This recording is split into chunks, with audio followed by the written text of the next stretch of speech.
Hello and welcome back everyone. तो आज हमारा पाइथन 100 डे चैलेंज का डे 2, जिसमें हम देखेंगे मॉड्यूल्स एंड पिप जो है पाइथन में क्या होते हैं।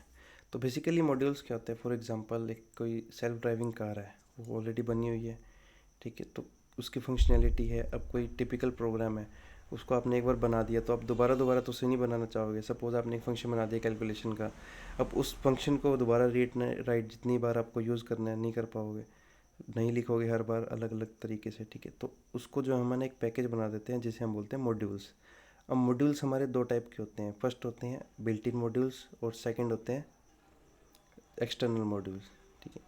तो इसके लिए ज़्यादा जाने के लिए चलो हम चलते हैं अब डेस्कटॉप पे। तो स्टार्ट करते हैं। तो हम देखते हैं सबसे पहले पिप क्या होते हैं। अब आपने देखा होगा दूसरी लैंग्वेज में, जैसे कि हम यूज़ करते हैं रिएक्ट जेएस के अंदर हम नोड का यूज़ करते हैं। तो नोड क्या करता है, हमारा नोड पैकेज में npm की तरह काम करता है पैकेजेस को लाने के लिए। वैसे ही सेम वैसे पाइथन के लिए हम क्या करते हैं, पिप का यूज़ करते हैं। Pip stands for package manager of Python, okay. ये क्या है, पाइथन का एक पैकेज मैनेजर है जो कि आपको बताएगा कि भाई कौन सा पैकेज लाना है। फॉर एग्ज़ाम्पल, अगर घर वाले आपको कोई काम देते हैं, ठीक है, कि भाई दूध ले आ, ओके, तो अब वो रिसोर्सेज आप उनको ला के दोगे। तो यहाँ पे आप क्या हो, आप एक मीडियम इंटरमीडिएट, तो आप हो पिप। सेम वैसे ही पिप एक इंटरमीडिएट है जो पाइथन के रिक्वायर्ड पैकेजेस को आपको ला के देगा अपने प्रोजेक्ट के अंदर यूज़ करने के लिए, ओके। अब कौन से पैकेजेस लाने हैं उनको हम बोलते हैं मॉड्यूल्स। मॉड्यूल्स हमारे दो टाइप के होते हैं।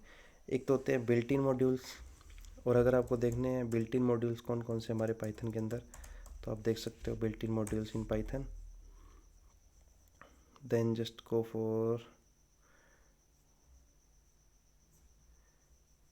सपोज ये मैं खोल लेता हूँ 3.1 के अंदर। तो ये जो हमारे है बिल्ट इन मॉड्यूल्स है जो पाइथन के अंदर ऑलरेडी है, ओके।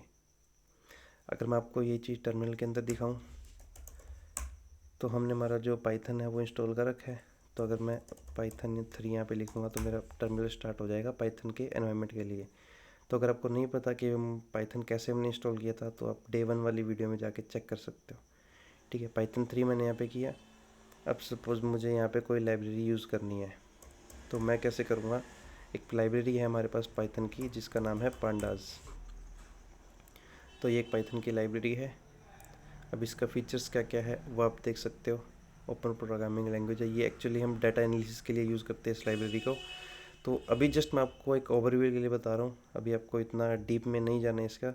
जस्ट आपको बता रहा हूँ कि हम कैसे पैकेजेस डालते हैं, पिप क्या है, मॉड्यूल्स क्या होते हैं, कैसे जो पाइथन है हमारे काम को बहुत ईजी कर देता है। हमारे पास मॉड्यूल्स बने बनाए जो पाइथन के अंदर हैं, हम उन्हें जस्ट यूज़ करके, फॉर एग्जांपल इन फ्यूचर आपको अगर एआई से या मशीन लर्निंग से कुछ करना है, इमेज डिटेक्शन करनी है, तो उनके मॉड्यूल्स ऑलरेडी क्रिएटेड हैं।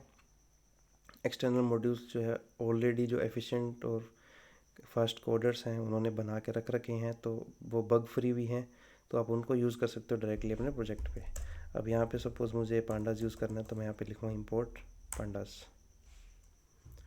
तो ये कह रहा है कि भाई इंस्टॉल, ओके। मैंने इंपोर्ट करने की कोशिश की मेरे प्रोजेक्ट में, तो ये इंपोर्ट नहीं हुआ। कहता है कि नो मॉड्यूल नेम पाटा, तो पहले हमें इसे इंस्टॉल करना पड़ेगा। तो इंस्टॉल करने के लिए मैं क्या करूँ, लिखूँगा यहाँ पे, पहले मैं ये आईडी से बाहर आता हूँ, मैं लिखूँगा। तो अब अगर मुझे इंस्टॉल करना है पांडास इसके अंदर, तो मैं क्या करूँगा, सबसे पहले तो मैं अपने आईडी से बाहर आऊँगा, रन टाइम एनवायरनमेंट से, इसको क्लियर करते हैं, और यहाँ पे मैं लिखूँगा पिप 3 इंस्टॉल पांडास। अब देखो यहाँ पे आप देख सकते हो ये कुछ फाइल्स डाउनलोड कर रहा है, स्पीड भी दिखा रहा है कितनी स्पीड आ रही है। तो ये क्या कर रहा है, जो पैकेज है हमारा उसको नेट से डाउनलोड करके और हमारे सिस्टम के अंदर जो है उसको रख रहा है, ताकि हम उसको यूज़ कर सकें फॉर फ्यूचर हमारे प्रोजेक्ट्स के लिए। अभी इंस्टॉल हो चुका है। अब मैं आपको दोबारा अगर चला के दिखाऊँ, पाइथन 3 एनवायरनमेंट के अंदर गया, अब मैं यहाँ पे लिखता हूँ इंपोर्ट पांडास। तो देखो अब कोई एरर नहीं आया, मतलब कि अब मैं इस फाइल को यूज़ कर सकता हूँ। तो ऐसे जो हम एक्सटर्नल जो मॉड्यूल्स हैं हमारे प्रोजेक्ट के अंदर वो हम यूज़ कर सकते हैं, जो कि किसी और डेवलपर्स के थ्रू बनाए गए हैं और हम बहुत ही एफिशिएंट हो चुके हैं वो। उनको हम प्रॉपरली पूरी तरह बग फ्री तो नहीं कह सकते, but as compare to new जिसे आप बनाओगे उसके कंपेरेटिवली बहुत ही एनहेंस्ड और एफर्टलेस हो चुके हैं वो। तो ये था हमारा डे 2। डे 3 के अंदर हम देखेंगे कि भाई कैसे हम जो हमारा फर्स्ट प्रोजेक्ट बनाएंगे पाइथन के अंदर और स्टार्ट करेंगे कोडिंग। तब तक के लिए thank you and keep coding.